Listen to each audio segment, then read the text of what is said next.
हो गया।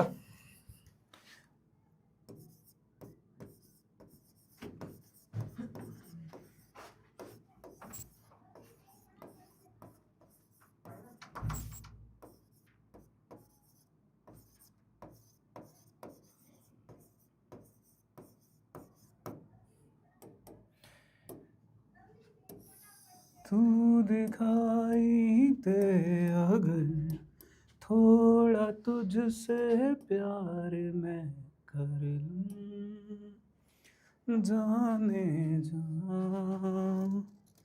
ये ज़मीं रुक जाए, आसमां झुक जाए, तेरा चेहरा जब नजर आए, हो तेरा चेहरा जब नजर आए।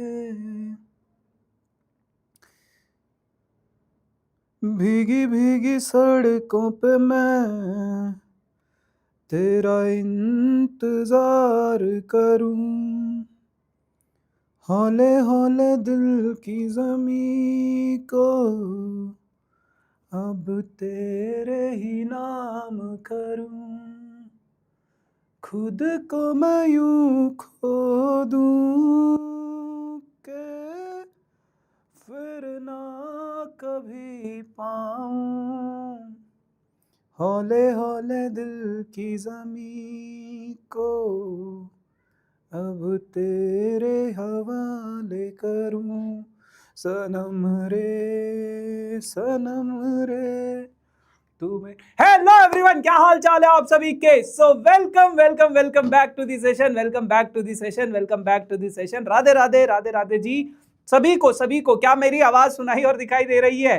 क्या आपको मैं सुनाई दे रहा हूं? Sir ji Punjabi song sir applied maths वाला पढ़ सकता है? बिल्कुल नैतिक, ये आपके अप्लाइड मैथ्स में भी है ये टॉपिक, तो आप पढ़ सकते हो।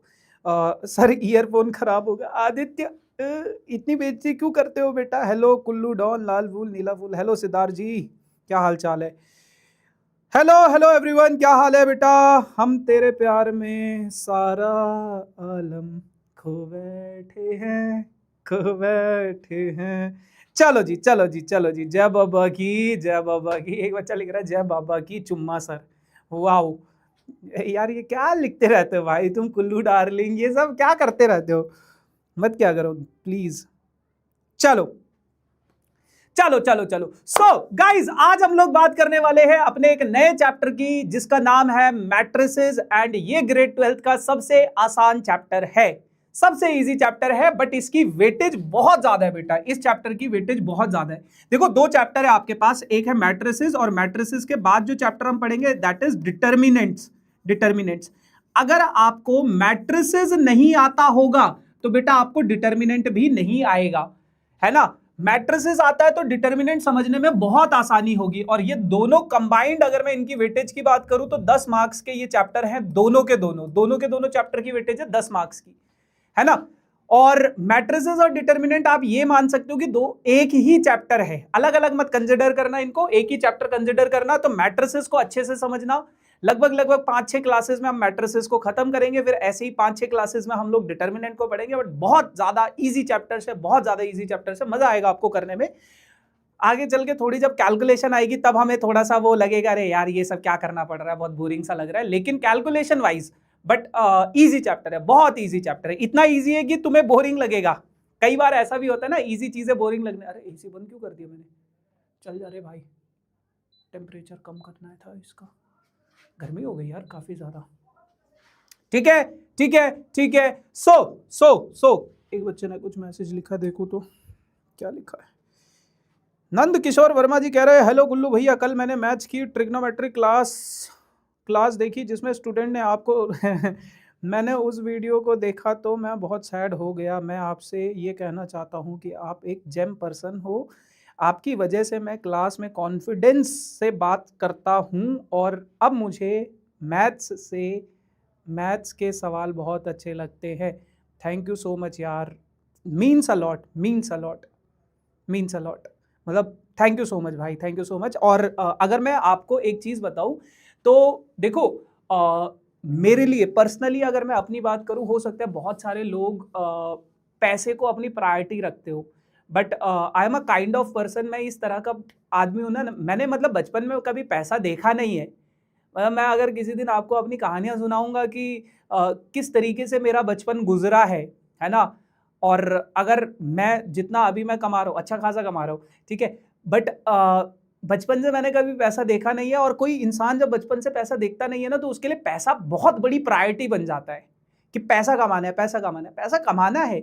लेकिन मेरे लिए अगर मैं पर्सनली अपनी बात करूं, तो मैं टीचिंग प्रोफेशन में आया ही इस रीजन की वजह से हूं, क्योंकि मेरे को बच्चों का प्यार मिला। When I started in 2014, 2014 में जब मैंने पढ़ाना शुरू किया था ना, एक बच्चा पढ़ता था मेरे पास, 500 रुपए महीने के मैं उस बच्चे से लेता था, उसके घर पे जाके उसको पढ़ाता था। एंड उस टाइम पे बस मैंने इसीलिए स्टार्ट किया था कि यार कॉलेज में आ गया हूँ तो अब थोड़ा पॉकेट मनी मिल जाएगी। उस टाइम पे 500 रुपए भी बहुत होते थे, है ना।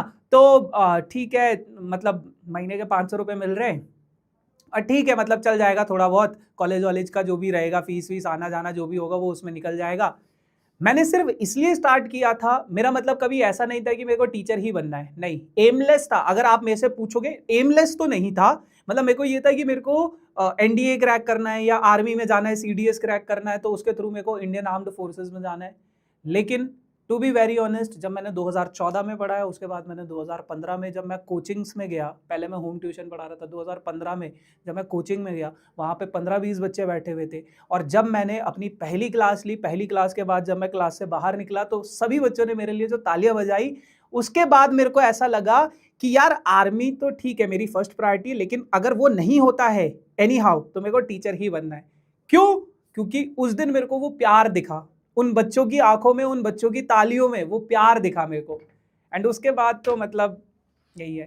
So thank you so much यार, थैंक यू सो मच। आप जो भी मतलब जितना भी प्यार करते हो सभी टीचर्स को, या फिर मुझे, जिसको भी मतलब आप लोग प्यार करते हो, उसके लिए बहुत बहुत बहुत बहुत धन्यवाद। और ऐसे ही बस आप लोगों की दुआएं ही हैं। मतलब मैं अगर सही बताऊं ना, अगर मेरे पास अगर आज इतने हजारों बच्चे पढ़ रहे हैं ना, या इतने बच्चों को हम लोग पढ़ा रहे हैं, एज अ पर्सन अगर मैं कभी ये नहीं चाहूंगा कि किसी भी बच्चे का बुरा हो। कई बार बच्चे बोलते हैं कि यार भैया हमें ये चीज समझ में नहीं आ रही, आप डाउट इग्नोर कर रहे हो। नहीं, मैं कभी इग्नोर नहीं करता हूं बेटा, है ना, कभी इग्नोर नहीं करता हूं, क्योंकि आपकी दुआएं वो एक टीचर के लिए बहुत बड़ी चीज है। एक बच्चा भी अगर ये बोल देना कि यार इसका बुरा हो जाए, हालांकि आप लोग बोलते नहीं हो, बट इन एनी केस अगर एक बच्चे ने भी ये बोल दिया ना, एक इंसान ने भी किसी दूसरे इंसान के लिए अगर ऐसा बोल दिया कि इसकी लाइफ में ऐसा ऐसा बुरा बुरा हो जाए, ये हमारे डाउट क्लियर नहीं कर रहा है, ये नहीं कर रहा, तो रियल में बुरा हो जाता है ना। और मैं इन सब चीजों से बहुत डरता हूँ भैया। तो आप लोगों की जो दुआएं हैं वही मेरे को आज शायद वहां से यहाँ लेकर आई है। तो इन सभी चीजों के लिए बहुत बहुत शुक्रिया, thank you so much. And एक बच्चा लिख रहा है टाइम वेस्ट चलो, भाभी जी से बात करवाएंगे यार किसी दिन, है ना, तुम्हारी 12th खत्म होने से पहले पहले जरूर बात करवाएंगे, ठीक है। कुल्लू दीदी हाउ आर यू? कुल्लू दीदी इज गुड। ठीक, चलो। तो अब मैं थोड़ा सा चैट को बंद कर देता हूं, अब मैं चैट को थोड़ा सा बंद कर देता हूं, चैट को मैं थोड़ी देर से बंद कर देता हूं। और सर दर्द हो रहा है भाई आज तो। ठीक है, तो let's start this lecture guys. और मैट्रिसेस, सबसे पहले आप मैट्रिसेस को समझो, मैट्रिसेस है क्या, है ना। मैं थोड़ा सा आपको इसका रियल लाइफ एग्जांपल देने की कोशिश करूंगा। देखो, आप लोगों ने अपने फोन में फोटोज देखी होंगी, है ना। जैसे अगर मैं अपने फोन में कोई फोटो दिखाऊं आपको, और जब मैं उस फोटो को रोटेट करता हूं, रुक जाओ, किसी लड़की के साथ तो नहीं है मेरी फोटो, अकेले की कोई फोटो दिखाता हूं, मतलब ठीक है जो भी है, फोन में अकेले की फोटो नहीं मिल रही है मतलब ठीक है। तो अगर जब आपके फोन में जो फोटो होती है, जब आप उसको रोटेट करते हो, है ना, ऑप्शन आता है ना रोटेट, तो बेटा उसके जो पिक्सल्स होते हैं वो रोटेट होते हैं। और अगर मैं आपसे बोलूं वहां पे मैट्रिसेस का यूज होता है, बिल्कुल। आप इकोनॉमिक्स पढ़ते हैं, बहुत सारे बच्चे इको पढ़ते हैं, इको में हम डेटा के बारे में पढ़ते हैं, स्टैटिस्टिक्स पढ़ते हैं, वहां पे भी मैट्रिसेस का यूज होता है आपकी कैलकुलेशंस को रिड्यूस करने के लिए। और मैं अगर आपको एक बहुत बेसिक सा एग्जांपल दूं तो क्लास 10th में हमने linear equation in two variable नाम का एक चैप्टर पढ़ा था, linear equation in two variable नाम का एक चैप्टर पढ़ा था, जिसमें हमारे पास दो इक्वेशन होती थी, x + y = 5, x - y = 3, और ऐसी इक्वेशंस को हम सॉल्व करते थे। लेकिन अगर मान लो आपके पास ऐसी इक्वेशन है 3x + y + z = 4, या फिर 5x + y + z = 6, या फिर आपके पास है 6x - y - z = 4, है ना। ऐसे ही और भी बहुत सारी इक्वेशंस है, और इन इक्वेशंस को सॉल्व करने के लिए आपका मैट्रिसेस का यूज होता है। तो आप बोलोगे भैया कैसे होता है बताओ जरा, वो बताएंगे बट एंड में बताएंगे। अभी आप बस ये समझो कि मैट्रिसेस का यूज कहां कहां पे होता है ना रियल लाइफ में। जो अगर फोटोज की हम बात करें, उसके पिक्सल्स को जब हम रोटेट करते हैं वहां पे मैट्रिसेस का यूज होता है। बड़ी बड़ी कैलकुलेशंस को, इक्वेशंस को सॉल्व करने के लिए मैट्रिसेस का यूज होता है, और मल्टीपल जगहों पे यूज होता है।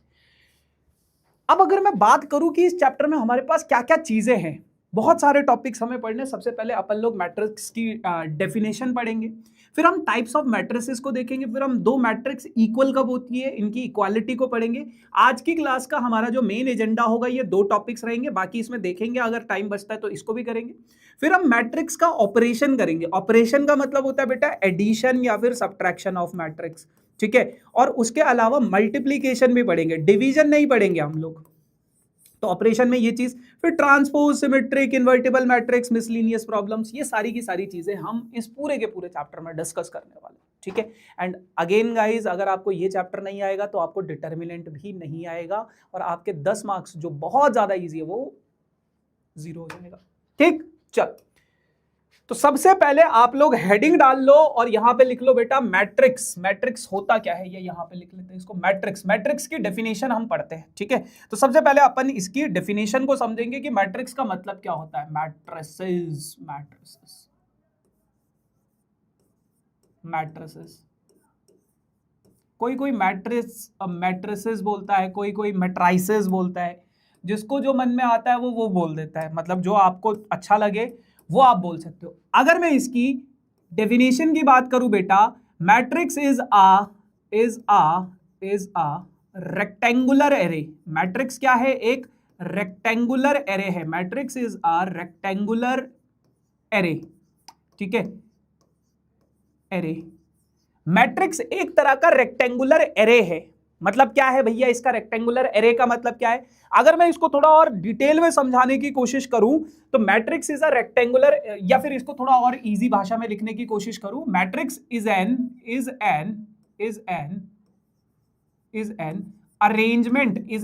अरेंजमेंट ऑफ एलिमेंट्स, या फिर इसके अंदर आप फंक्शंस भी लिख सकते हो। Matrix is an arrangement of elements in अ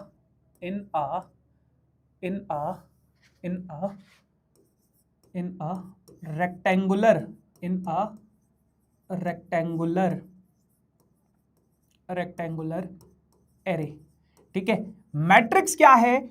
एक तरह का अरेंजमेंट है एलिमेंट्स का किसी रेक्टेंगुलर एरे में। भैया डेफिनेशन से बात समझ में नहीं आई, डेफिनेशन से नहीं आएगी, लेकिन एग्जाम्पल से समझ में आएगी। और एग्जाम्पल आपको ऐसा दूंगा ना कि पक्का तुम लोग इसकी क्लिप काटोगे, ठीक है। अब देखो एग्जाम्पल समझो। एग्जाम्पल क्या है? मान लो 4 दोस्त है, ठीक है, 4 दोस्त है। एक है आप लोगों के पास आपके कुल्लू भैया, ठीक है, एग्जाम्पल दे रहा हूं मैं आपको, ठीक है। आपका एक है आपके कुल्लू भैया, ठीक है, एक है आपके शोभित भैया, ठीक है, एक है आपके पीके भैया, और एक है बेटा आपके पास आपके दिगराज भैया, ठीक है। 4 दोस्त है, ठीक है। अब चारों की जिंदगी में कोई ना कोई है ना, चारों की लाइफ में कोई ना कोई है ना। आरती, ओलिविया, राधिका की मम्मी, दिशा जी, ठीक है। अब हम चारों, मतलब ये चारों दोस्त, हम नहीं, मैं मतलब इनका काल्पनिक, मतलब रियलिटी में कोई लेना देना नहीं है। ये सब कुछ काल्पनिक है। जो भी कहानी मैं आपको सुना रहा हूं वो सारी की सारी काल्पनिक है। अब ये चारों दोस्त जो है अपनी अपनी महिला मित्र के साथ घूमने जाना चाहते हैं, और घूमने जाने के लिए इनके पास कुछ ऑप्शंस है। जैसे मान लो जो आपके कुल्लू भैया है, कुल्लू भैया जो हैं, इनके पास जो है 5 गाड़ियां हैं, 5 नहीं, चलो गरीब आदमी है ये तो थोड़ा सा, 2 कार है, ठीक है, और 3 बाइक है और 6 साइकिल है। 2 कार है, 3 बाइक है और 6 साइकिल है इनके पास, ठीक है। जो आपके शोभित भैया है, इनके पास बेटा 4 कार हैं, 6 बाइक हैं और 3 साइकिल हैं, ठीक है। पीके भैया के पास क्या है, 5 कार है, ठीक है, और 3 बाइक है और 5 साइकिल है मान लो। और जो आपके दिगराज सर हैं, मतलब इनमें, ठीक है, उनके पास क्या है, उनके पास है 6 कार, सबसे अमीर आदमी है दिगराज सर, ठीक है, 7 बाइक और कम से कम 10 साइकिल है इनके पास, ठीक है। अब ये अपनी महिला मित्र के साथ ये चारों दोस्त घूमने जाना चाहते हैं, ध्यान से सुनना, घूमने जाना चाहते हैं। अब घूमने जाना चाहते हैं तो इनके पास मल्टीपल ऑप्शंस हैं और इनमें से किसी भी ऑप्शन को चूज करके वो उनके साथ घूमने जा सकते हैं। मतलब आप इमेजिन करो, दिगराज सर और दिशा भाभी साइकिल में बैठे हुए घूमने जा रहे हैं, वो तो कार में जाएंगे, ये दोनों भी कार में जाएंगे। मैं साइकिल, गरीब आदमी साइकिल में ही घुमाएगा भाई, है ना, ठीक है। अब मैं चाहता हूं, ये मेरे पास कुछ डेटा दे रखा है, ये क्या है, मेरे पास एक डेटा है। अब अगर मैं इस डेटा को मैट्रिक्स की फॉर्म में अरेंज करना चाहता हूं तो मैं कैसे अरेंज करूंगा। देखो, मैट्रिक्स को अरेंज करने के लिए, मैट्रिक्स को अरेंज करने के लिए ध्यान से सुनना बेटा, ध्यान से सुनना, हमें कुछ रोज और कॉलम्स बनाने पड़ते हैं, कुछ रोज और कॉलम्स बनाने पड़ते हैं, कुछ रोज और कॉलम्स बनाने पड़ते हैं। ध्यान से सुनना किसी भी चीज को, ठीक है। अगर आपने बेसिक स्किप कर दिया तो चीजें गड़बड़ हो जाएंगी। अब देखो, मैं कहता हूं कि मैट्रिक्स क्या है, matrix is a arrangement of elements in a rectangular array. पहले इनको लिख लेते हैं। यहां पे मान लो मैं लिखता हूं कार को, यहां पे मैं मान लो लिखता हूं बाइक को, और यहां पे मैं लिखता हूं मान लो साइकिल को, किसके पास कितनी साइकिल्स है, ठीक है। यहां पे मैं डेटा लिखूंगा मान लो आपके कुल्लू भैया का, ठीक है। यहां पे मैं मान लो आपका डेटा लिखूंगा आपके शोभित भैया का, यहां पे मैं डेटा लिखूंगा पीके भैया का, ठीक है, और यहां पे मैं डेटा लिखूंगा डीएसआर का, ठीक है। अब देखो, ध्यान से सुनना, कुल्लू भैया के पास कितनी कार हैं, 2 कार हैं। शोभित भैया के पास कितनी कार हैं, 4 कार हैं। प्रशांत भैया के पास कितनी कार है, 5 कार हैं। और डीएसआर के पास कितनी कार है, 6 कार है। कुल्लू भैया के पास कितनी बाइक है, 3 बाइक हैं। शोभित भैया के पास कितनी बाइक है, 6 बाइक हैं। पीके भैया के पास कितनी बाइक है, 3 बाइक हैं। और डीएसआर के पास कितनी बाइक है, 7 बाइक है। उसी तरीके से बेटा कुल्लू भैया के पास कितनी साइकिल्स है, 6 साइकिल्स है। शोभित भैया के पास कितनी साइकिल है, 3 साइकिल है। पीके भैया के पास 5 साइकिल हैं। और डीएसआर के पास कितनी साइकिल्स है, 10 साइकिल है। अब मेरे पास एक डेटा था, उस डेटा के अंदर मेरे पास ये कुछ एलिमेंट्स थे, और जब इन एलिमेंट्स को मैं किसी रेक्टेंगुलर एरे में, इसको बोला जाता है रेक्टेंगुलर एरे, इन एलिमेंट्स को जब मैं किसी रेक्टेंगुलर एरे में रखता हूं, इन एलिमेंट्स को या इन फंक्शंस को जब मैं किसी रेक्टेंगुलर एरे में रखता हूं तो इस अरेंजमेंट को बोला जाता है मैट्रिसेस। ये मैट्रिक्स है, मैट्रिक्स। और मैट्रिक्स की प्लूरल फॉर्म होती है, जब बहुत सारी मैट्रिक्स बन जाएंगी तो वो मैट्रिसेस हो जाती है।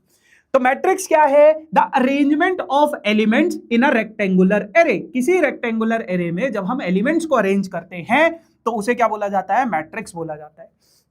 अब कुछ काम की चीजें ध्यान से सुनना। इस मैट्रिक्स के अंदर अगर आप देखोगे बेटा तो ये आपकी पहली रो है, रो 1, ये आपकी दूसरी रो है, रो 2, ये आपकी तीसरी रो है, रो 3, और ये क्या है बेटा, आपकी चौथी रो है, रो 4, ठीक है। उसी तरीके से अगर मैं इसको देखूं तो ये आपका पहला कॉलम है C1, ये आपका दूसरा कॉलम है C2, ये आपका तीसरा कॉलम है बेटा C3, ठीक है। तो जब मैं किसी डेटा या फिर कुछ एलिमेंट्स को किसी रेक्टेंगुलर एरे में एलिमेंट्स को अरेंज करता हूं कुछ रोज और कुछ कॉलम्स में, तो इसे बोला जाता है मैट्रिक्स, ठीक है, इसे बोला जाता है मैट्रिक्स, ठीक है। आ जाओ, अब क्या मैं इसको ऐसे ही अरेंज कर सकता था, बिल्कुल नहीं। मैं इसको ऐसे भी तो अरेंज कर सकता था। ध्यान से सुनना बेटा, ध्यान से सुनना जो चीज मैं बताना चाह रहा हूं। क्या मैं इसको सिर्फ ऐसे ही अरेंज कर सकता था, नहीं। मान लो मैं यहां पे कुल्लू भैया लिख लेता हूं, यहां पे शोभित भैया लिख लेता हूं, यहां पे पीके भैया लिख लेता हूं और यहां पे डीएसआर लिख लेता हूं। और इनके पास जो जो सामग्री है कार, बाइक और साइकिल, उनको ऐसे में लिख लेता हूं। अब ध्यान से सुनना, कुल्लू भैया के पास कार कितनी है? कुल्लू भैया के पास कार कितनी है? 2। कुल्लू भैया के पास बाइक कितनी है? 3। कुल्लू भैया के पास साइकिल कितनी है? 6, है ना। शोभित भैया के पास कार कितनी है बेटा? 4। शोभित भैया के पास बाइक कितनी है बेटा? बाइक कितनी है? 6। शोभित भैया के पास साइकिल कितनी है? 3। ठीक है। पीके भैया के पास कार कितनी है? 5। ठीक है। बाइक कितनी है? 3 और साइकिल कितनी है? 5। उसी तरीके से दिगराज भैया के पास कार कितनी है? 6, बाइक कितनी है? 7 और साइकिल कितनी है? 10। तो मैं इसको ऐसे भी तो अरेंज कर सकता हूं, बिल्कुल कर सकता हूं, बिल्कुल कर सकता हूं। और जब मैं इसको किसी रेक्टेंगुलर एरे में रिप्रेजेंट करता हूं तो दिस इज माय मैट्रिक्स। अब मेरे पास डेटा सेम था, लेकिन मैं इस डेटा को ऐसे भी लिख सकता हूं, ऐसे भी लिख सकता हूं। और यहां पे अगर आप देखोगे तो यहां पे कितनी, फर्स्ट रो, सेकंड रो और थर्ड रो, 3 रो हो गई। ठीक है। और कॉलम की अगर मैं बात करूं तो ये हो जाएगा आपके पास first column, second column, third column और फोर्थ कॉलम। ठीक है। अब दोनों में फर्क समझना, यहां पे बेटा रो कितनी है? 4। यहां पे कॉलम कितने हैं? 4।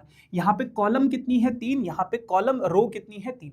तो मेरे पास एक डेटा था, उस डेटा को मैं किसी भी तरीके से अरेंज कर सकता हूं, ऐसे भी अरेंज कर सकता हूं, ऐसे भी अरेंज कर सकता हूं। तो दिस इज माई मैट्रिक्स। ठीक है। साफ नहीं दिख रहा निशु? या तो आपको चश्मा लगने वाला है, या तो फिर अगर चश्मा लगा हुआ है उसको थोड़ा ऐसे साफ करो, फिर दिखेगा। ठीक है। So this is matrix guys. अब और चीज समझो मैट्रिक्स के बारे में। किसी भी मैट्रिक्स को रिप्रेजेंट कैसे किया जाता है, उस चीज को समझते हैं। ठीक है। तो अब हेडिंग डाल लो, रिप्रेजेंटेशन ऑफ मैट्रिक्स। अभी तक हमने पढ़ा कि मैट्रिक्स होता क्या है ना। पहले इसका थ्योरेटिकल एस्पेक्ट समझते हैं कि मैट्रिक्स होता क्या है। ठीक है। चलो, अब क्या है आपके पास? रिप्रेजेंटेशन है, रिप्रेजेंटेशन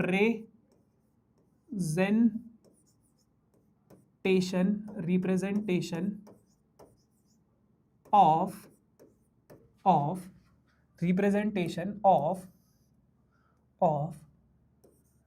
अ मैट्रिक्स।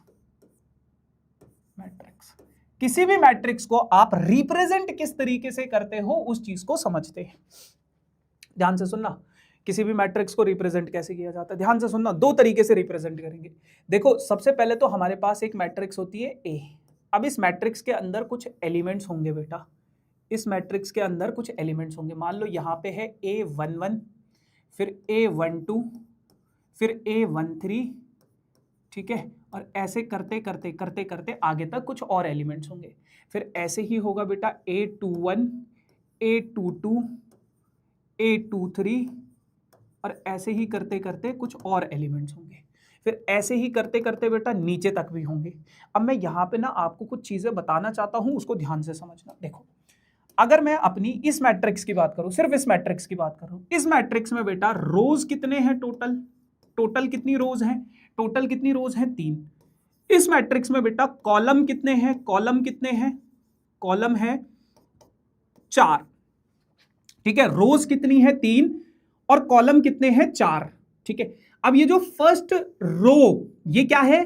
ये एलिमेंट क्या है? ये एलिमेंट क्या है? फर्स्ट रो और फर्स्ट कॉलम का एलिमेंट है। ये एलिमेंट कहां पे है? पहली रो और पहली कॉलम का एलिमेंट है। अगर मैं इस एलिमेंट की बात करूं तो ये क्या है? फर्स्ट रो और सेकंड कॉलम का एलिमेंट है।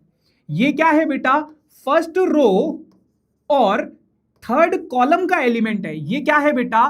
फर्स्ट रो और फोर्थ कॉलम का एलिमेंट है। ऐसे ही अगर मैं इसकी बात करूं तो ये कौन सा है? ये है बेटा थर्ड रो और थर्ड कॉलम का एलिमेंट है। समझ रहे हो? तो ऐसे ही बेटा हमारे पास जो रोज और कॉलम, जैसे ये फर्स्ट रो फर्स्ट कॉलम, तो मैं इसको लिखता हूं A11। A11 का मतलब फर्स्ट रो फर्स्ट कॉलम। अब जैसे ये है तो इसको मैं कैसे लिखूंगा, A33 का मतलब थर्ड रो थर्ड कॉलम। जैसे मान लो ये है, ये क्या है, सेकंड रो का सेकंड कॉलम का एलिमेंट है, सेकंड रो का सेकंड कॉलम का एलिमेंट है। तो ये आगे वाला रो और पीछे वाला कॉलम को रिप्रेजेंट करता है। तो ऐसे ही बेटा मेरे पास मान लो अगर ये एक मैट्रिक्स है, इस मैट्रिक्स के अंदर अगर मान लो m रोज हैं, कितनी रो हैं, m रोज हैं, और n कॉलम है, n कॉलम है, किसी मैट्रिक्स के अंदर m रोज हैं और n कॉलम है, तो बेटा जैसे मान लो ये first row first column, first row second column, first row third column, ऐसे करते करते जब ये आगे जाएगा तो फर्स्ट रो और nth कॉलम तक पहुंच जाएगा। फिर ऐसे ही ये सेकंड रो nth कॉलम तक पहुंच जाएगा, और ऐसे धीरे धीरे ये mth row first column, mth row second column और mth रो थर्ड कॉलम, और धीरे धीरे धीरे धीरे करके ये mth रो और nth कॉलम तक पहुंच जाएगा। और जब मैं इसको ऐसे किसी रेक्टेंगुलर एरे में रिप्रेजेंट करूंगा, so this is what, this is the representation of a matrix. ऐसे मैं अपनी किसी भी मैट्रिक्स को रिप्रेजेंट करता हूं। ठीक है सर, मान लिए n कॉलम्स का एलिमेंट हो तो कैसे रिप्रेजेंट करेंगे, ऐसे बेटा। ठीक है, अब कुछ और चीजें समझो। किसी भी मैट्रिक्स में जितनी रो और जितने कॉलम होते हैं हमें उसे भी लिखना होता है। जैसे इस मैट्रिक्स में कितनी रो हैं, 4 रो हैं, तो बेटा अगर किसी मैट्रिक्स में 4 रो हैं तो मैं उसको ऐसे लिखूंगा, 4 रो क्रॉस 3 कॉलम। किसी भी मैट्रिक्स में कितनी रो है और कितने कॉलम है वो हमें लिखना पड़ता है। तो आगे वाला जो होता है बेटा वो रो होता है, और पीछे वाला जो होता है बेटा वो क्या होता है, कॉलम होता है। अब जैसे इस मैट्रिक्स में अगर मुझे लिखना है कितनी रोज हैं और कितने कॉलम है, 3 रो हैं और 4 कॉलम हैं, तो वो चीज मुझे लिखनी पड़ेगी, 3 रो और 4 कॉलम। तो ऐसे ही बेटा अगर कोई मैट्रिक्स है इसमें m रोज हैं और n कॉलम है, तो वो चीज मुझे लिखनी पड़ेगी कि इसका मतलब क्या है, m रोज और n कॉलम, m रोज और n कॉलम। अब यहीं से हमारे पास कुछ नई चीजें और निकल कर आती है। पहली चीज तो क्या कि इस मैट्रिक्स को शॉर्ट फॉर्म में हम कैसे लिख सकते हैं, इस मैट्रिक्स को शॉर्ट फॉर्म में हम ऐसे लिखते हैं, ऐसे ए आई जे और m इंटू n। अब यहां पे इनके मतलब को भी डिकोड करो। देखो आई जो होता है वो आपका नंबर ऑफ रोज को रिप्रेजेंट करता है। किसको रिप्रेजेंट करता है, नंबर ऑफ रो को, कि कौन सी रो है। और जे जो है बेटा आपका नंबर ऑफ कॉलम को रिप्रेजेंट करता है, नंबर ऑफ कॉलम को रिप्रेजेंट करता है कि कौन सा कॉलम है। जैसे मान लो मैं लिखना चाहता हूं कि फर्स्ट रो सेकंड कॉलम, तो ऐसे लिखूंगा। मैं लिखना चाहता हूं first row second row third column, तो ऐसे लिखूंगा, है ना। तो आई और जे जो है वो रोज और कॉलम को रिप्रेजेंट करते हैं, नंबर ऑफ रोज और नंबर ऑफ कॉलम को रिप्रेजेंट करते हैं। अब यहां पे एक और बात समझने वाली है कि आई की जो वैल्यू है वो हमेशा 1 से बड़ी होगी, और आई क्या है, रोज को रिप्रेजेंट कर रहा है। रोज कितनी है अपने पास, m के बराबर या m से छोटी होगी। उसके बाद बेटा j की जो वैल्यू होगी बेटा वो 1 या 1 से बड़ी होगी, लेकिन n के बराबर या n से छोटी होगी। एंड m और n जो होंगे बेटा वो हमेशा नेचुरल नंबर्स होंगे, नेचुरल नंबर का मतलब क्या है, क्या कभी आपने ऐसा सुना है हाफ रो नहीं होती, रो या तो क्या होगा, 1 होगा, 2 होगा, 3 होगा, 4 होगा, 5 होगा, और ये क्या है, नेचुरल नंबर है। तो वो यही कह रहा है आई की वैल्यू एक नेचुरल नंबर होगी, जे की वैल्यू क्या होगी, कॉलम भी क्या होंगे, 1 होगा, 2 होगा, 3 होगा। क्या कभी आपने सुना है √2 कॉलम है ना। तो रोज और कॉलम्स जो होंगे बेटा आपके हमेशा नेचुरल नंबर्स को ही बिलोंग करेंगे, और 1 से बड़े और m के बराबर m से छोटे होंगे। ठीक है, फिर यहीं से कुछ और बातें मुझे समझ में आती हैं, और वो बातें क्या हैं, वो बातें ये हैं बेटा, एक पहला तो आ जाता है अपने पास order of the matrix, order of a matrix, कि किसी मैट्रिक्स का ऑर्डर क्या होता है, किसी मैट्रिक्स का ऑर्डर क्या होता है। तो किसी भी मैट्रिक्स का जो ऑर्डर होता है बेटा वो होता है बेटा m क्रॉस n, ऑर्डर का मतलब होता है कि आपको ये बताना है उसमें कितनी रोज हैं और कितने कॉलम्स है, m क्रॉस n, ठीक है। फिर दूसरी चीज बेटा आप लोगों के पास आती है number of elements, number of elements, number of elements. किसी मैट्रिक्स के अंदर एलिमेंट्स, किसी मैट्रिक्स के अंदर कितने एलिमेंट्स प्रेजेंट हैं, किसी मैट्रिक्स के अंदर कितने एलिमेंट्स प्रेजेंट हैं। तो किसी मैट्रिक्स के अंदर बेटा m into n elements present है। अब इसमें फर्क समझना, ठीक है। वापस से इस एग्जांपल पे आ जाओ। जैसे मान लो ये एग्जांपल है, अगर मैं आपसे पूछूं इस मैट्रिक्स का ऑर्डर क्या है, तो आप बोलोगे बेटा ऑर्डर तो है 3 क्रॉस 4, क्योंकि 3 रो हैं और 4 कॉलम है। अगर मैं आपसे पूछूं नंबर ऑफ एलिमेंट कितने हैं, नंबर ऑफ एलिमेंट कितने हैं, नंबर ऑफ एलिमेंट कितने हैं, तो आप बोलोगे भैया नंबर ऑफ एलिमेंट है 3 इंटू 4, पूरा का पूरा आंसर लिखोगे 12। यहां पे मल्टीप्लाई नहीं करोगे, यहां पे ऑर्डर का मतलब होता है कितनी रो और कितने कॉलम है, तो 3 रो और 4 कॉलम है, तो ऐसे लिखना है 3 क्रॉस 4। लेकिन नंबर ऑफ एलिमेंट पूछ ले टोटल कितने एलिमेंट है, 1 2 3 4 5 6 7 8 9 10 11 12, और वो कैसे मिलेगा, m और n को मल्टीप्लाई करके, ठीक है। So this is what, this is matrix, this is matrix, this is representation of a matrix, this is order of a matrix, this is number of elements। एक आखिरी टॉपिक, उसके बाद अपन कुछ क्वेश्चंस को डिस्कस करेंगे, ठीक है। मार्किंग क्या है इस चैप्टर की बताऊंगा बेटा, सब बताऊंगा, रुक जाओ। Address of a matrix, address of an element, address of an element.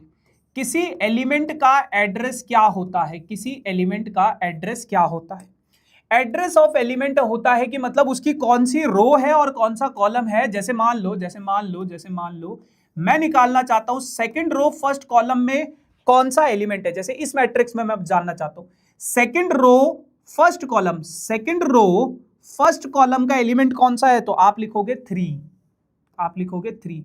अगर मैं जानना चाहता हूं थर्ड रो सेकंड कॉलम का एलिमेंट कौन सा है, तो थर्ड रो सेकंड कॉलम का एलिमेंट कौन सा है, 3। अगर मैं जानना चाहता हूं कि थर्ड रो थर्ड कॉलम का एलिमेंट कौन सा है, तो आप बोलोगे भैया इसी मैट्रिक्स की बात करो, थर्ड रो थर्ड कॉलम का एलिमेंट कौन सा है, 5। तो इसको बोला जाता है एड्रेस ऑफ एन एलिमेंट। किसी एलिमेंट का अगर मैं एड्रेस निकालना चाहता हूं तो वो भी चीज मैं इजीली निकाल सकता हूं। क्लियर है इतनी बात, क्लियर है। अच्छा, अब इसके अंदर जो ये हैं इनको बोला जाता है एलिमेंट्स। ये क्या है, एलिमेंट्स है, ये तो आपको पता ही होगा, ठीक है। ये सारे के सारे क्या हैं, एलिमेंट्स भी बोलते हैं इनको, और कभी कभार इनको एंट्रीज ऑफ मैट्रिक्स भी बोलते हैं, एंट्रीज ऑफ मैट्रिक्स। किसी मैट्रिक्स की जो एंट्रीज हैं वो हैं ये।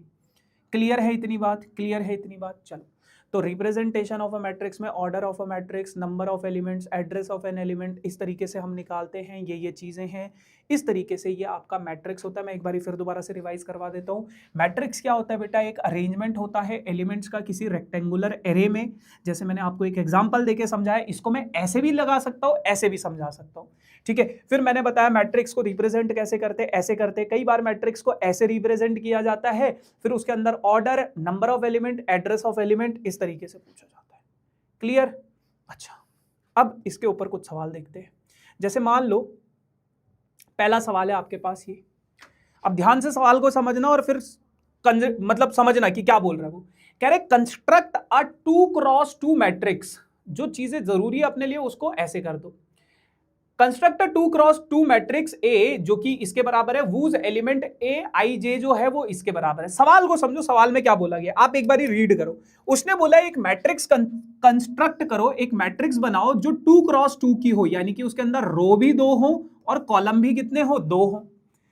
अब 2 क्रॉस 2 की अगर मैं कोई मैट्रिक्स बनाना चाहता हूं तो वो कैसी दिखेगी, सबसे पहले वो दिखेगी बेटा ऐसी कि first row first column, first row second column, second row first column और सेकंड रो सेकंड कॉलम। ऐसा ही तो होगा 2 क्रॉस 2 की मैट्रिक्स, यही तो होगी 2 क्रॉस 2 की मैट्रिक्स, यही तो होगी, है ना। अब मुझे इसके अंदर एलिमेंट्स भरने हैं। जैसे यहां पे कौन सा एलिमेंट आएगा, यहां पे कौन सा, तो बेटा अगर मैं फर्स्ट रो फर्स्ट कॉलम का कोई एलिमेंट निकालना चाहता हूं, इसका मतलब क्या है कि आई की वैल्यू क्या है यहाँ पे 1 है और जे की वैल्यू भी क्या है यहाँ पे 1।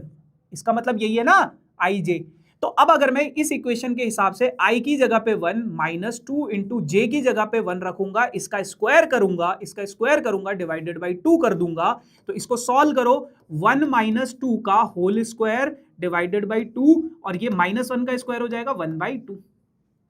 अब अगर मैं फर्स्ट रो सेकंड कॉलम का एलिमेंट रखूंगा तो फर्स्ट रो आई की जगह पे 1, इसका मतलब क्या है आई की वैल्यू 1 है और जे की वैल्यू क्या है 2 है, तो आई की जगह पे 1 और जे की जगह पे क्या कर दूंगा 2 कर दूंगा और ये हो जाएगा इसका स्क्वायर डिवाइडेड बाई 2।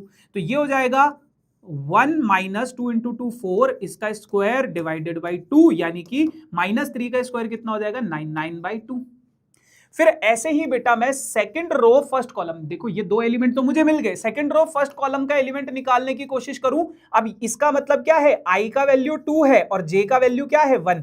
आगे वाला आई पीछे वाला जे, आई का वैल्यू 2 है और पीछे वाला क्या है जे, 2 इंटू 1 इसका स्क्वायर डिवाइडेड बाई 2। तो ये तो हो जाएगा 0 का स्क्वायर अपॉन 2 यानी कि 0।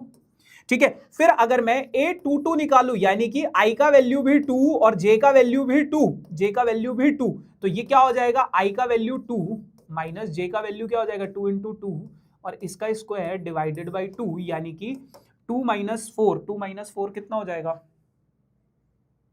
ये ना, हाँ 2 माइनस 4 कितना हो जाएगा -2 यानी कि 4/2, तो ये हो जाएगा 2।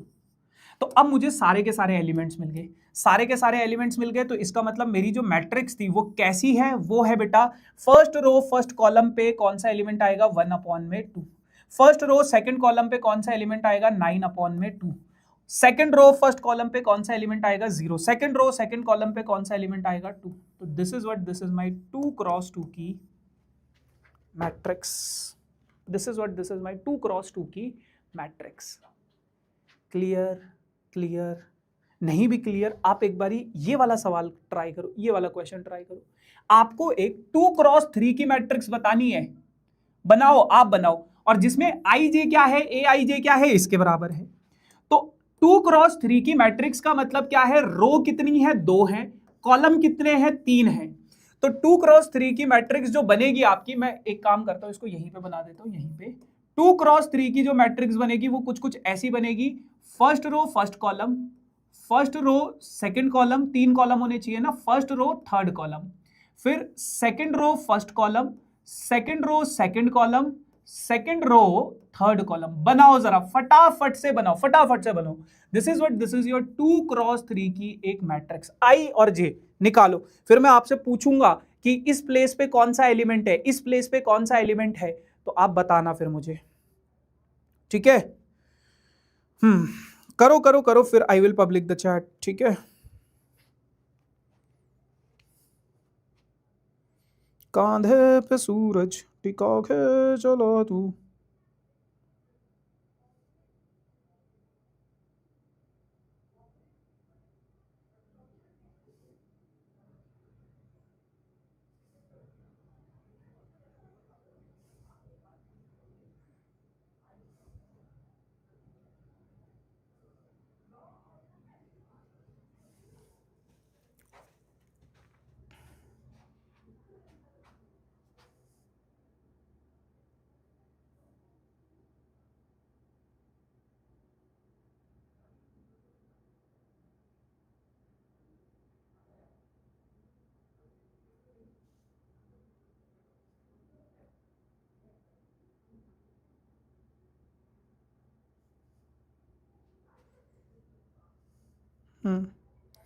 करो जरा गाइस।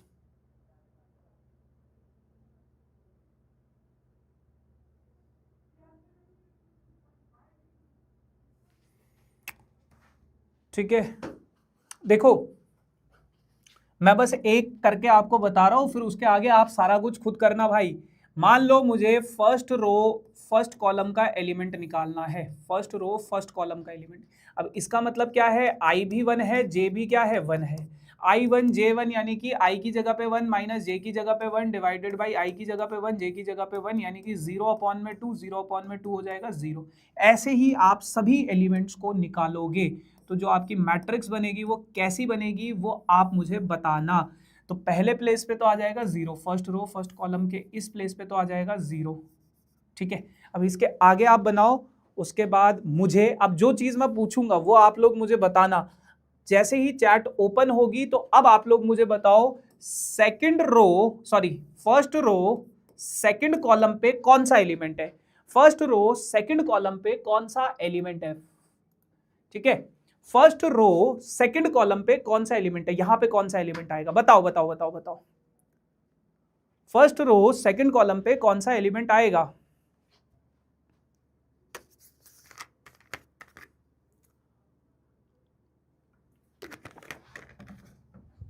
ठीक है, उसके बाद आप लोग मुझे बताना फर्स्ट रो थर्ड कॉलम पे कौन सा एलिमेंट आएगा। -1/3 कह रहे बच्चे, -1/3 कह रहे बच्चे, बट आई गेस -1/2 होना चाहिए। चलो देखते, अगर मैं i की जगह पे 1 रखूं और j की जगह पे 2 रखूं, j की जगह पे 2 है ना, फर्स्ट रो सेकंड कॉलम, तो i की जगह पे 1, j की जगह पे 2, अच्छा हाँ 1 + 2, हाँ -1/3, -1/3, तो यहां पे आ जाएगा बाबू क्या, -1/3। ऐसे ही फर्स्ट रो थर्ड कॉलम पे कौन सा एलिमेंट आएगा, फर्स्ट रो थर्ड कॉलम पे कौन सा एलिमेंट आएगा, फर्स्ट रो थर्ड कॉलम पे कौन सा एलिमेंट आएगा, फर्स्ट रो थर्ड कॉलम पे कौन सा एलिमेंट आएगा। i की वैल्यू 1 और j की वैल्यू क्या है 3, तो ये कितना हो जाएगा 1 - 3 अपॉन में 1 + 3, तो 1 - 3 यानी कि -2 अपॉन में 4, -2 अपॉन में 4 यानी कि -1 अपॉन में 2, तो यहां पे आ जाएगा -1 अपॉन में 2। अब ऐसे ही बेटा मुझे बताओ सेकंड रो फर्स्ट कॉलम पे कौन सा एलिमेंट आएगा, फिर बताना सेकंड रो सेकंड कॉलम पे कौन सा एलिमेंट आएगा, फिर बताना सेकंड रो और थर्ड कॉलम पे कौन सा एलिमेंट आएगा। तो इसका मतलब क्या है, i की वैल्यू 2, j की वैल्यू 1, तो i2 यानी कि 2 - 1 अपॉन में 2 + 1, तो ये हो जाएगा 1 अपॉन में 3, 1/3, शाबाश 1/3। ठीक है, फिर सेकंड रो सेकंड कॉलम यानी कि i भी 2, i और j दोनों की वैल्यू क्या हो जाएगी 2, तो 2 - 2 अपॉन में 2 + 2, तो 2 - 2 कितना हो जाएगा 0 अपॉन में 4 यानी कि 0, तो यहां पे क्या हो जाएगा 0। फिर ऐसे ही बेटा 2,3 मतलब i2 है और j कितना है 3 है, तो i2 है और j कितना है 3 है अपॉन में 2 + 3, तो ये हो जाएगा -1 अपॉन में 5, तो -1/5। तीसरे वाले का क्या है, -1/5 आ रहा है, -1/5 आ रहा है, -1/5। ठीक है, सो दिस इज 2 × 3 की मैट्रिक्स।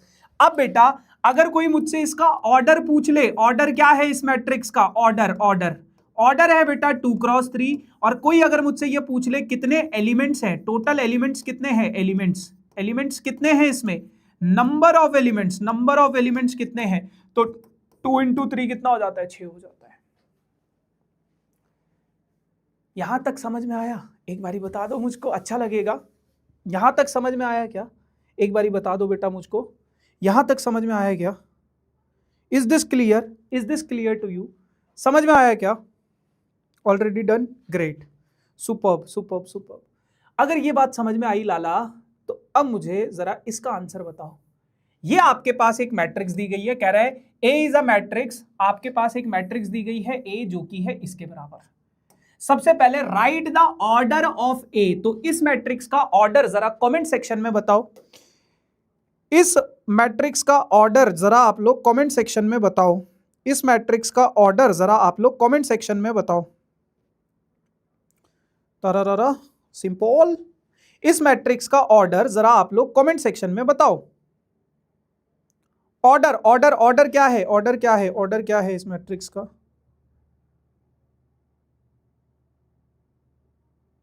Four cross three, 3 × 4। देखो कितनी रो है, 1 2 3, रो कितनी है 3, तो आगे रो लिखा जाता है, कॉलम कितने 1 2 3 4, 3 × 4 is the order of this matrix. Order क्या है बेटा, आगे रो लिखा जाता है, पीछे कॉलम लिखा जाता है, तो 3 × 4 इज ऑर्डर। ठीक है, अच्छा अब वो आपसे बोल रहा है A24 पे कौन सा एलिमेंट है, सेकंड रो फोर्थ कॉलम पे कौन सा एलिमेंट है, बताओ जरा मुझे, सेकंड रो फोर्थ कॉलम पे कौन सा एलिमेंट है, बताओ जरा मुझे, सेकंड रो फोर्थ कॉलम पे कौन सा एलिमेंट है। उसके बाद बेटा थर्ड रो फोर्थ कॉलम पे कौन सा एलिमेंट है, ये भी बताओ, सेकंड रो फोर्थ कॉलम पे कौन सा एलिमेंट है? सेकंड रो फोर्थ कॉलम पे कौन सा एलिमेंट है? चलो आ जाओ देखते। सेकंड रो फोर्थ कॉलम, ये फोर्थ कॉलम है, कौन सा एलिमेंट है? 6। 6 हो गया, 6 हो गया, ग्रेट ग्रेट ग्रेट। ठीक है, फिर उसने क्या बोला? Third row fourth column, third row fourth column पे कौन सा एलिमेंट है? -25। तो -25 आ गया, -25 आ गया। क्लियर? शाबाश शाबाश, वेरी गुड। और उसके बाद कह रहा है ऑल्सो शो दैट ये इसके बराबर है, कह रहा है कि ये इसके बराबर है, ये भी शो करो। अब ये कैसे शो करोगे? आपके पास LHS में क्या है बेटा? LHS में आपके पास थर्ड रो सेकंड कॉलम का एलिमेंट, तो थर्ड रो सेकंड कॉलम का जो एलिमेंट है वो कितना है? 15 है। और RHS में आपके पास क्या है? RHS में आपके पास क्या है? Second row third column plus second row fourth column.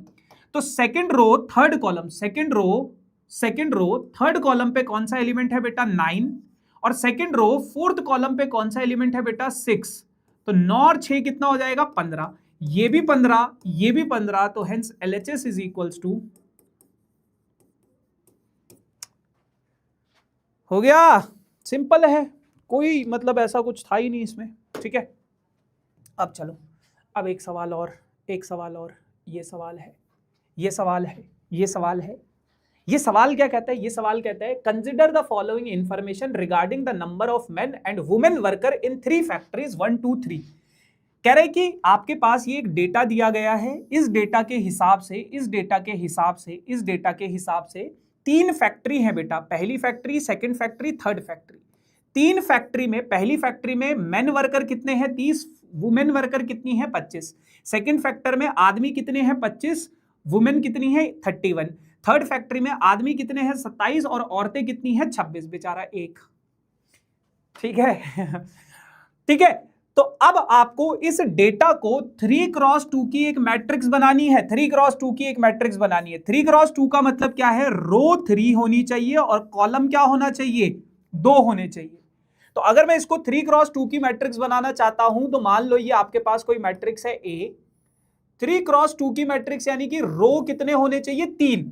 अब आप ये देखो, मेरे पास 3 फैक्ट्री है, फैक्ट्री कितनी है? देखो इंफॉर्मेशन को लिख लो, फैक्ट्री कितनी है? 3। और आदमी कितने हैं? आदमी कितने हैं? आदमी, मेन और वुमेन मिला के कितने आदमी हैं? 2 टाइप के आदमी है। टाइप ऑफ वर्कर कितने हैं? 2। तो यानी कि फैक्ट्री को मैं लिखूंगा रो पे और आदमी को लिखूंगा कॉलम पे, क्योंकि मुझे रो कितनी चाहिए? 3। तो फैक्ट्रीज को मैं लिखूंगा रो पे। तो यहां पे मैंने लिख लिया मेन वर्कर, यहां पे मैंने लिख लिया विमेन वर्कर। यहां पे आ जाएगा फर्स्ट फैक्ट्री, यहां पे आ जाएगा सेकंड फैक्ट्री, यहां पे आ जाएगा थर्ड फैक्ट्री। तो फर्स्ट फैक्ट्री में मेन वर्कर कितने हैं? 30। विमेन वर्कर कितनी है? 25। सेकंड फैक्ट्री में आदमी कितने हैं? 25। औरतें कितनी है? 31। थर्ड फैक्ट्री में बेटा आदमी कितने हैं? 27 और औरतें कितनी है? 26। तो ऐसे आप इसको 3x2 की एक मैट्रिक्स बना सकते हो। ठीक है, सिंपल है, बहुत सिंपल है। अब बेटा ऐसे ही अगर वो आपको बोल देता कि 2x3 की एक मैट्रिक्स बनाओ, तो इसका मतलब रो कितने होते? 2 और कॉलम कितने होते? 3। अब रो अगर 2 है तो इसका मतलब रो पे क्या आएगा? आदमी आएगा, और कॉलम पे क्या आएगा? फैक्ट्री आएगी। क्यों? क्योंकि मेरे पास 3 फैक्ट्री हैं और टाइप ऑफ वर्कर कितने हैं? 2। तो आपको देखना पड़ेगा कि मैं रो पे किसको रखूं और कॉलम पे किसको रखूं। तो अगर मैं इस मैट्रिक्स को लिखना चाहता हूं 2x3 में, और सॉरी हाँ 2x3 में, तो कैसे लिखूंगा बेटा? रोज पे तो आ जाएगा, रो पे क्या आएगा? रो पे आएगा आपके पास टाइप ऑफ वर्कर मेन और विमेन, और यहां पे आएगी बेटा आपके पास फर्स्ट, सेकंड और थर्ड फैक्ट्री। तो फैक्ट्री किस में चली गई? कॉलम पे, और ये किस में आ गए? रोज पे। तो कितने, फर्स्ट फैक्ट्री में कितने मेन है? 30 मेन है।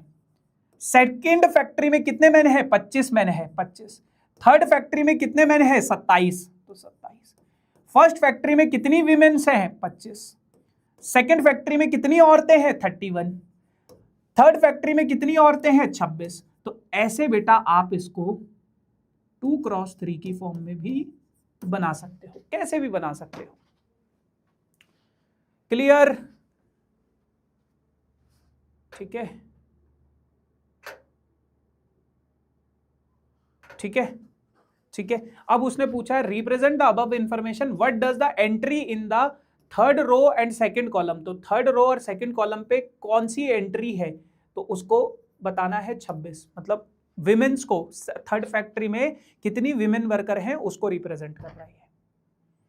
Clear clear clear. So guys this is what, this is introduction to matrix, this is what, this is introduction to matrix.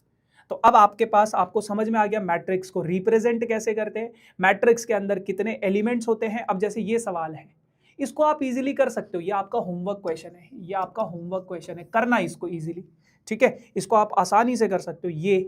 ये आपका होमवर्क क्वेश्चन है, आप इसको कर सकते हो, मतलब अब मैं इसमें टाइम वेस्ट नहीं करना। अच्छा ये वाला तो हम कर चुके हैं आई गेस, भाई इसके जैसा ही है वो, तो अब आप इन क्वेश्चंस को कर सकते हो, तो ये आप करना, ठीक है, ये आप करना, ये आप करना, ये आप करना, ठीक।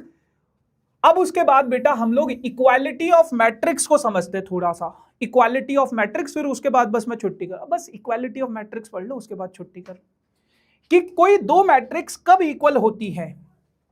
इक्वालिटी ऑफ मैट्रिक्स में क्या है, दो मैट्रिक्स या कोई भी मैट्रिक्स इक्वल इक्वल इक्वल कब होती है, कब होती है, दो मैट्रिक्स इक्वल कब होती है, कब होती है, आंसर सुनो। दो मैट्रिक्स इक्वल तब होती है बेटा, दो मैट्रिक्स इक्वल तब होती हैं जब जब जब ऑर्डर सेम हो, जब ऑर्डर सेम हो, उन दो मैट्रिक्स का ऑर्डर क्या हो, सेम हो, एंड दोनों मैट्रिक्स का ऑर्डर सेम हो, एंड कॉरेस्पॉन्डिंग एलिमेंट्स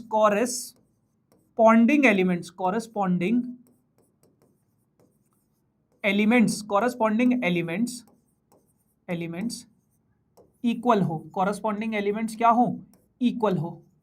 दो मैट्रिक्स आपकी इक्वल कब होती हैं, दो मैट्रिक्स आपकी इक्वल तब होंगी जब उनका ऑर्डर सेम होगा और कॉरेस्पॉन्डिंग एलिमेंट्स इक्वल होंगे। जैसे मान लो मेरे पास एक मैट्रिक्स है ए मैट्रिक्स के अंदर ये एलिमेंट्स है, मान लो एक्स वाई जेड डब्ल्यू, ये है, और दूसरी मैट्रिक्स है बेटा बी मैट्रिक्स के अंदर एलिमेंट्स है 1 2 3 4 5 और 6। अब ये दो मैट्रिक्स कभी भी इक्वल नहीं हो सकती, क्यों, क्योंकि इनका ऑर्डर सेम नहीं है, ये 2x2 की मैट्रिक्स है और ये 2x3 की मैट्रिक्स है। तो अगर मान लो ये मैट्रिक्स आपके पास दी गई है 2x2 की, और मैं कहता हूं कि ए और बी आपस में बराबर हैं, तो इसका मतलब क्या होगा, कॉरेस्पॉन्डिंग एलिमेंट्स इक्वल होने चाहिए, यानी कि x 1 के बराबर होना चाहिए, y जो है बेटा वो 2 के बराबर होना चाहिए, z जो है बेटा वो 3 के बराबर होना चाहिए, और W जो है बेटा वो 4 के बराबर होना चाहिए। तो दो मैट्रिक्स अगर इक्वल होती है तो उनका ऑर्डर सेम होना चाहिए। दूसरी चीज, कॉरेस्पॉन्डिंग एलिमेंट्स हमेशा इक्वल होने चाहिए। अब आपके लिए एक सवाल है, ये है, दोनों की दोनों मैट्रिक्स इक्वल हैं, दोनों की दोनों मैट्रिक्स इक्वल है, उसने बोला है दोनों मैट्रिक्स इक्वल है, एक मैट्रिक्स ये है ए, एक मैट्रिक्स ये है बी, दोनों इक्वल है। तो अब यहां के हिसाब से मुझे x की वैल्यू बताओ, सबसे पहले x की वैल्यू कमेंट सेक्शन में बताओ जरा, मुझे x की वैल्यू बताओ, मुझे x की वैल्यू क्या होगी, x की वैल्यू क्या होगी। अगर मैं देखूं इसको तो कॉरेस्पॉन्डिंग एलिमेंट्स इक्वल, यानी कि x माइनस वाई जो है बेटा वो किसके बराबर होगा, -1 के बराबर। फिर 2x प्लस जेड जो होगा, 2x प्लस जेड जो होगा वो किसके बराबर हो जाएगा, 5 के बराबर। फिर बेटा 2x माइनस वाई जो होगा, 2x माइनस वाई जो होगा वो किसके बराबर होगा, 0 के बराबर। एंड 3z प्लस w वो किसके बराबर होगा, 13 के बराबर। अब बेटा ये मेरे पास इक्वेशंस है, देखो यहाँ पे xy है, यहाँ पे xy है, अगर मैं इन दोनों इक्वेशंस को सब्ट्रैक्ट कर दूं तो साइन चेंज हो जाते हैं इनके, ठीक है, -y से +y कैंसिल हो गया, x minus 2x minus x हो गया, ये -1 के बराबर, तो x की वैल्यू आ गई कितनी, 1। क्या आपकी भी x की वैल्यू 1 आई है, x की वैल्यू 1 आई है, वेरी गुड, x की वैल्यू 1 आई है, वेरी गुड। तो x की वैल्यू मैंने निकाल दी, कितनी आ गई, 1 आ गई। कैसे किया, एक इक्वेशन ये थी, एक इक्वेशन ये थी, दोनों इक्वेशंस को मैंने क्या कर दिया, सब्ट्रैक्ट कर दिया। सब्ट्रैक्ट करेंगे तो साइन, बेटा एलिमिनेशन मेथड नहीं सिखाऊंगा मैं तुम्हें यहाँ पे, मैं ये मान के चल रहा हूँ एलिमिनेशन मेथड आता है। अब y की वैल्यू कमेंट सेक्शन में बताओ जरा, मुझे y की वैल्यू बताओ जरा कमेंट सेक्शन में।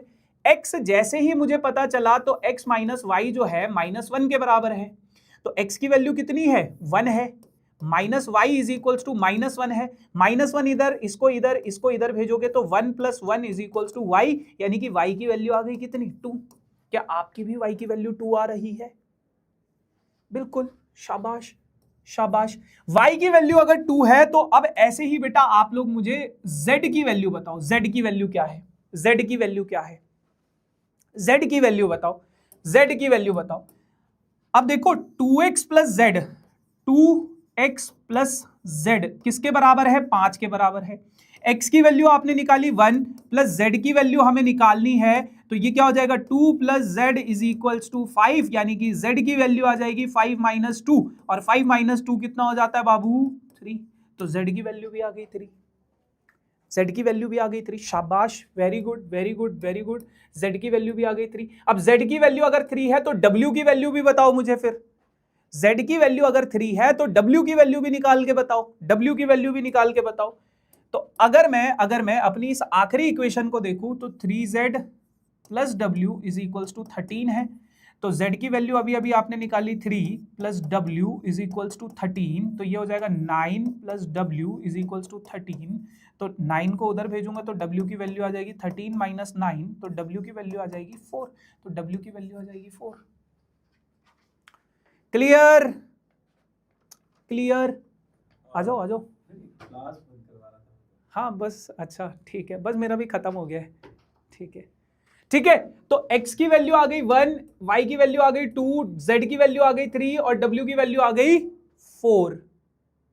Clear clear. So this is what, this is equality of matrix. अब जैसे ये है, यहां पे मुझे x y z और w की वैल्यू निकाल के बताओ फटाफट से, कमेंट सेक्शन में मुझे x y w और z की वैल्यू बताओ फटाफट से फटाफट से फटाफट से। देखो यहां पे टाइम नहीं वेस्ट करना है। आपके पास पहला क्या है? कॉरस्पॉन्डिंग एलिमेंट कॉरस्पॉन्डिंग के इक्वल, यानी कि x इंटू वाई किसके बराबर हो जाएगा? 8 के बराबर। फिर ये इसके बराबर, यानी कि w की वैल्यू क्या आ गई? 4 आ गई, w की वैल्यू मिल गई। फिर बेटा z प्लस 6 जो है किसके बराबर? 0 के बराबर। तो z प्लस 6 अगर 0 के बराबर है तो z की वैल्यू क्या आ जाएगी? -6 के बराबर। x प्लस वाई किसके बराबर है? 6 के बराबर। तो x प्लस वाई जो है वो किसके बराबर है? 6 के बराबर। अब दो इक्वेशन है, एक x इंटू वाई और एक x प्लस वाई। अब यहां से अगर मैं x is equals to 6 minus y करूं और इसको इस इक्वेशन में सब्सटीट्यूट कर दूं, 6 माइनस वाई, एक्स की जगह पे मैंने 6 माइनस वाई लिखा, into y is equals to 8, तो ये हो जाएगा 6y minus y square is equals to 8। अब वाई स्क्वायर को उधर भेजो, सब कुछ उधर भेजो, 0 is equals to y square minus 6y plus 8 is equals to 0। इस क्वाड्रेटिक इक्वेशन को सॉल्व करो, इस क्वाड्रेटिक इक्वेशन को सॉल्व करो तो y square minus 2y minus 4y plus 8 is equals to 0। y common ले लो तो y माइनस 2 माइनस 4 कॉमन ले लो तो y minus 2 is equals to 0। तो y माइनस 2 कॉमन आ गया और y minus 4 is equals to 0। तो इसको अगर मैं 0 के इक्वल रखूं तो y की वैल्यू आ गई 2, इसको अगर 0 के इक्वल रखूं तो y की वैल्यू आ गई 4। तो y की दो वैल्यूज आ गई, ठीक है, y की दो वैल्यूज आ गई। अब अगर y की दो वैल्यूज है बेटा तो x की भी दो वैल्यूज आएंगी। तो x क्या हो जाएगा? x हो जाएगा 6 माइनस 2, यानी कि x हो जाएगा 4, और x is equals to 6 minus 4, 6 minus 4 यानी कि 2। तो x की वैल्यू हो जाएगी 2, y की वैल्यू हो जाएगी 4, और z कितना है बेटा? -6, और w कितना है बेटा? w कितना आ गया आपके पास? 4। और अगर x की वैल्यू 4 होगी तो y की वैल्यू हो जाएगी 2, ये -6 और 4 ये तो सेम ही रहेगा।